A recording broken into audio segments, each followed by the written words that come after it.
Hello and welcome to Toast and Topics. It's Sunday, August 27th. I'm Ben. And I'm Sachin.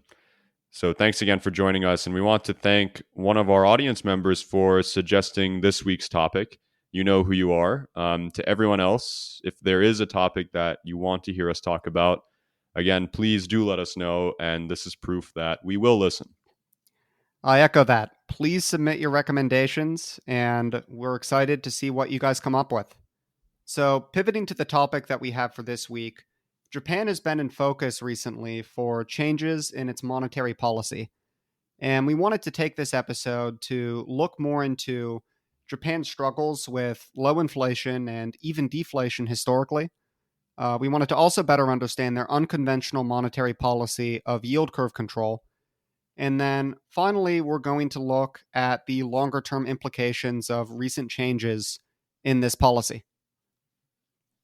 Yeah, so Japan is a country that for almost the past 10 years has been in the news for its persistently low inflation. And that's a problem that most countries don't have. So I think it's worth spending a few minutes understanding the history behind this. And as usual, I think you should start us off then. Yeah, of course. So, Japan's economic story is actually quite interesting because this issue of low inflation is really something that has only affected the Japanese economy over the past 20 to 30 years. Going back to the late 1940s and 1950s, after the destruction of World War II, Japan experienced truly rapid economic growth as it rebuilt its industries. In fact, Japan contributed a remarkable 16% to global GDP growth from 1960 to 1990.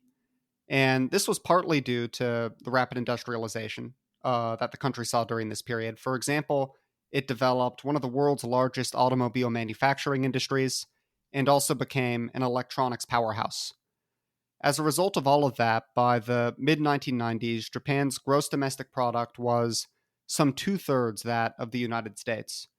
And at the time, there was much talk of Japan surpassing, or even having already surpassed, the United States as the world's preeminent economic power.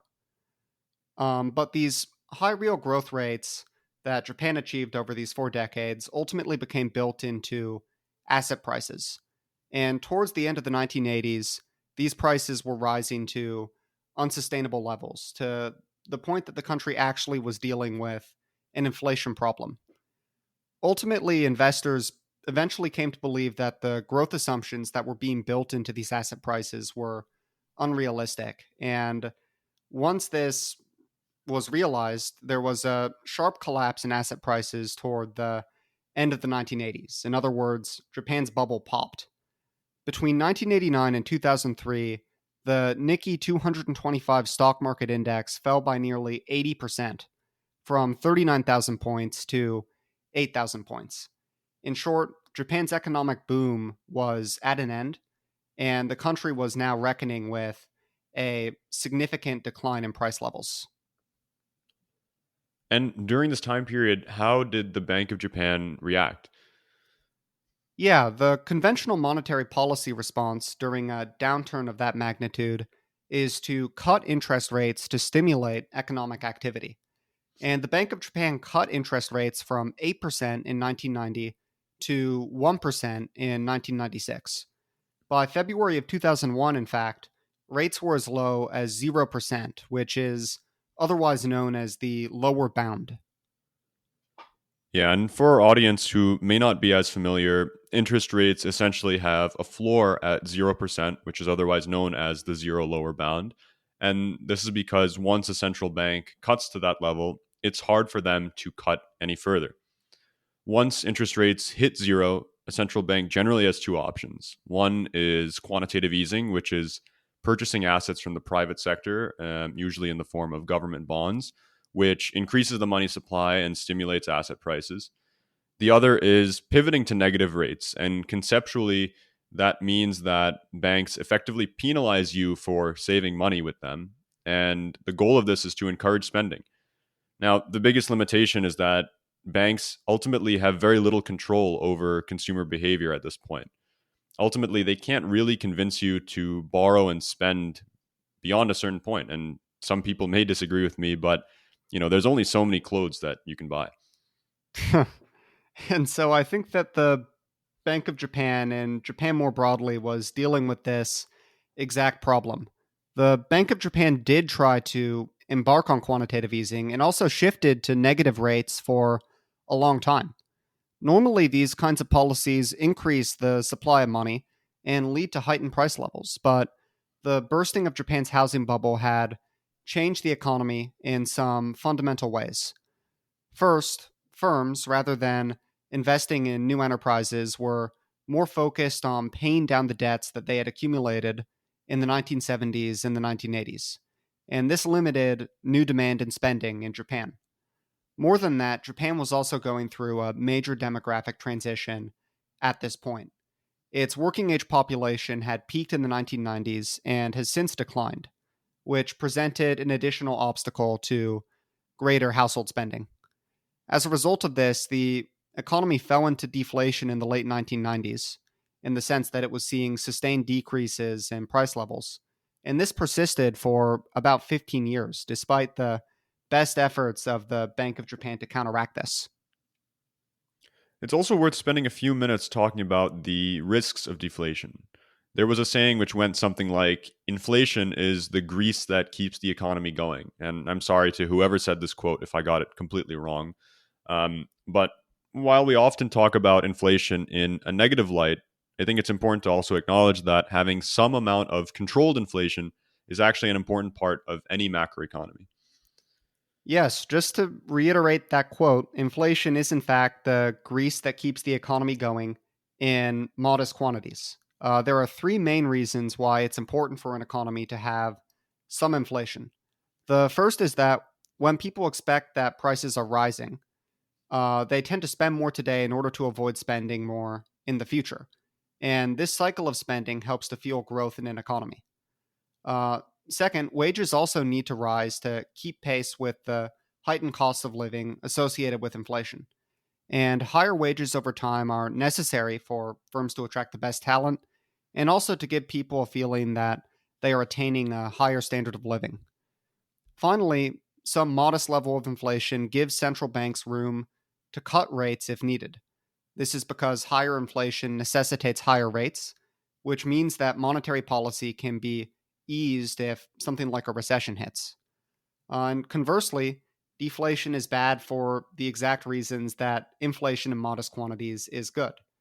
For example, if people expect that prices are going to go down in the future, they'll put off spending today.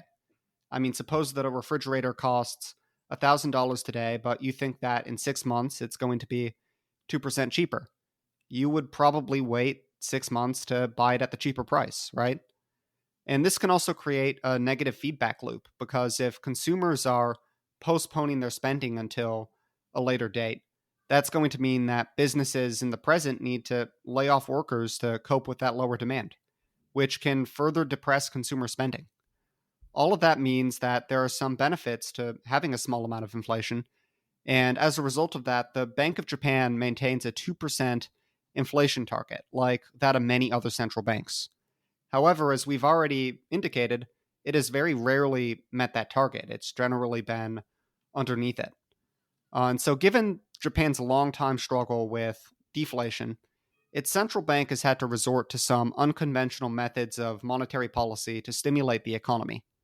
One of these is yield curve control. So, Sachin, you are much more well versed in bond markets, given that you live and breathe them at work. So, why don't you explain that a bit more? Yeah, will do. So, to start, the yield curve simply shows interest rates at different maturities. And the yield curve matters because interest rates on most, if not all, forms of borrowing are based on the yields of government bonds at different maturities.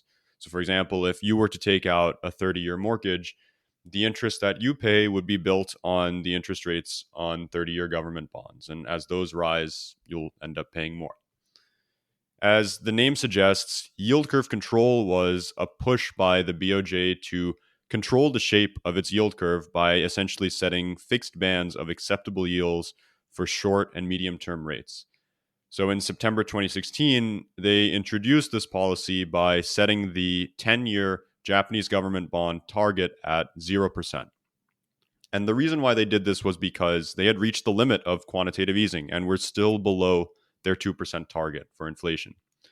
Yield curve control allowed the BOJ greater flexibility to buy as much as needed to achieve its 0% yield target. And they allowed for some fluctuations of up to plus and minus 0.1% on each side of zero when the policy started. And this band has widened over the years, getting to about 0.5% on each side at the end of 2022.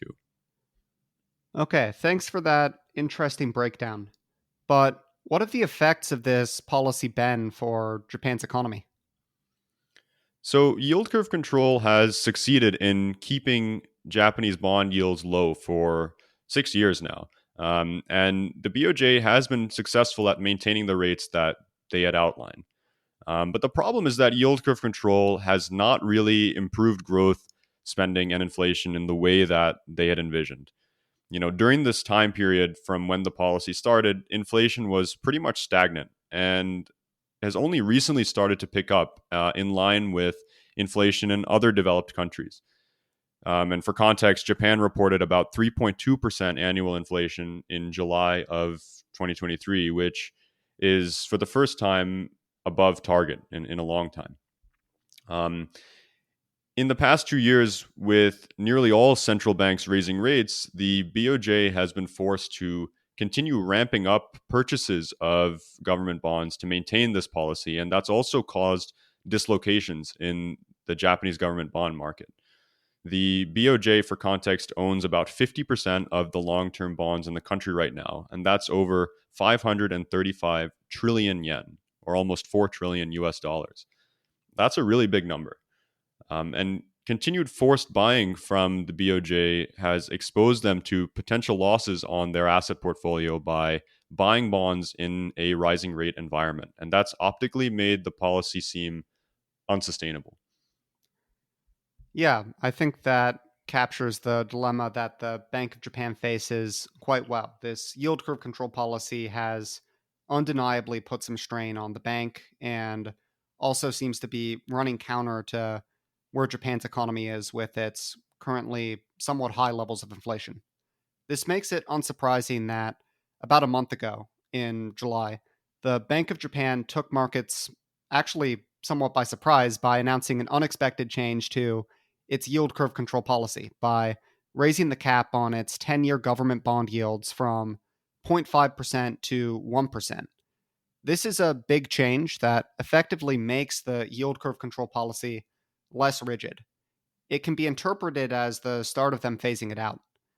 And this change gives the Bank of Japan some additional options. For example, if inflation expectations actually do rise, then they can more easily phase out this extremely loose monetary policy. But if inflation actually goes down after this current bout of high inflation that Japan is dealing with, the Bank of Japan can simply just resume the yield curve control policy. There are some risks, however, associated with allowing bond yields to climb. The key one is debt. Over the past 30 years, Japan's attempts to stimulate its economy have led to its government accumulating debt that is now 173% of GDP. That is the highest of any rich world country. And so allowing yields to climb would basically increase the government's payments on that debt, which already account for about 8% of Japan's total national budget. So you can imagine that if Japan had to pay more on its debt, this could squeeze out other forms of spending, for example, on education or defense. In addition to that, allowing yields to climb will diminish the value of the Bank of Japan's existing bond holdings, which could carry some economic risks of their own. That all makes sense. So, to summarize, this is a phase out of a policy that was once appropriate, but now needs to be adapted to the current environment. Ultimately, I think that this seems like a win for the longer term credibility of the Bank of Japan. But by phasing out the policy and allowing yields to climb further, um, it is going to carry some fiscal risks of its own. I think that's right, Sachin. Great. Well, thank you all for joining us for this week's episode of Toast and Topics. One important note is that you'll hear from us again in 3 weeks' time because Ben is going to be taking a short end of summer vacation off to Africa. Ben, I am incredibly jealous of this, but I'm really excited for you and to hear about your adventure. And for our audience, you can look forward to a special edition of Toast and Topics when Ben returns, where we'll hear about all of his observations from Africa. So until then. Thank you, Sachin. And I'm looking forward to diving into the economy of Tanzania a bit more once I'm back in 3 weeks.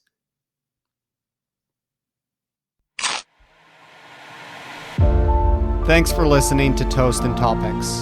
If you like what you heard, follow us on Spotify or on Instagram at Toast and Topics. If there's a topic you'd like to hear us discuss next, fill out the Google form in the podcast description. Until next time.